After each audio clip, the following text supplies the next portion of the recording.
Hello dear student, देखो question क्या कह रहा है यहाँ पे। Let cos alpha plus beta is -1/10। अच्छा, निगेटिव है। Sine alpha minus beta 3/8। Alpha है 0 से π/3, मतलब 0 से 60 डिग्री, और ये 0 से 45 डिग्री बीटा है। तो पूछा है tan टू अल्फा इतना आ रहा है। तो यहाँ पे आर और एस अपने को दिख रहे हैं, नेचुरल नंबर होने चाहिए। आर प्लस एस क्या होगा? तो देखो, टू अल्फा को सबसे पहले हम एक्सप्रेस कर देंगे। देखो, कम जगह पे कैसे करना है ये सीखते चलना, राइट। तो टू अल्फा को लिख दिया alpha plus beta alpha minus beta, क्योंकि हमें इस यही एंगल्स हमें यहाँ पे पता है। अब यहाँ पे देखो, आप अल्फा प्लस बीटा की मिनिमम वैल्यू 0 हो सकती है, मैक्सिमम क्या हो सकती है 60 + 5/4। मतलब हाँ, सेकंड में भी जा सकता है, गया भी है, क्योंकि तभी तो निगेटिव दिया हुआ है।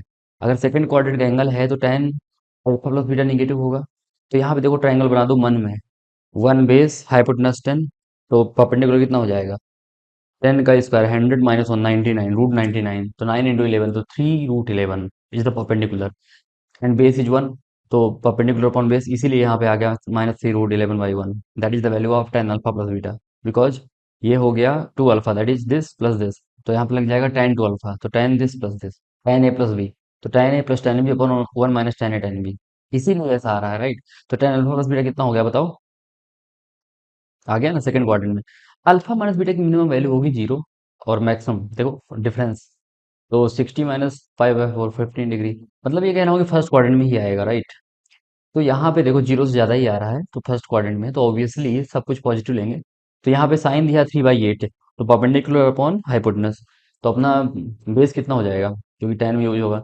तो 8 स्क्वायर 64, -3 स्क्वायर 9, 64 - 9 55, दैट इज √5 × √11। तो यहाँ पे हो गया tan alpha minus beta is perpendicular, that is 3/√55, तो 3/√55। तो this plus upon 1 minus this into this, तो माइनस करोगे तो यहाँ पे क्या हो जाएगा? माइनस माइनस प्लस, क्योंकि ये निगेटिव है, इसलिए यहाँ पे प्लस साइन आया है। ठीक है। अब आप ध्यान से देखो, तो यहाँ पे क्या किया है, एलसीएम लेंगे तो √55 ओवरऑल आ जाएगा नीचे। नीचे भी √55 ओवरऑल नीचे आ जाएगा, उसको कैंसिल कर दिया मन में ही। अब जब √11 √55 से चिपका रहा होगा, तो 11 बाहर निकल गया होगा, 3 तो बाहर निकल ही रहा है, पहले ही निकाल दिया, और √5 बच गया होगा। बस कैलकुलेशन है, 3 कॉमन ले लिया तो 1 बच गया। अब यहाँ पे हमने एलसीएम लिया होगा, तो √55 यहाँ होगा, और 3 × 3 9, √11 यहाँ पे होगा। तो √11 यहाँ पे कॉमन हो रहा है ओवरऑल।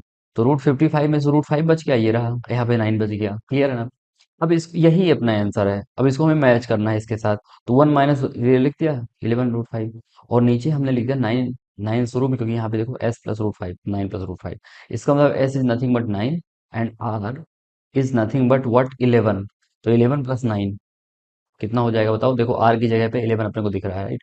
तो 11 + 9 20, सो 20 is the answer. Thank you.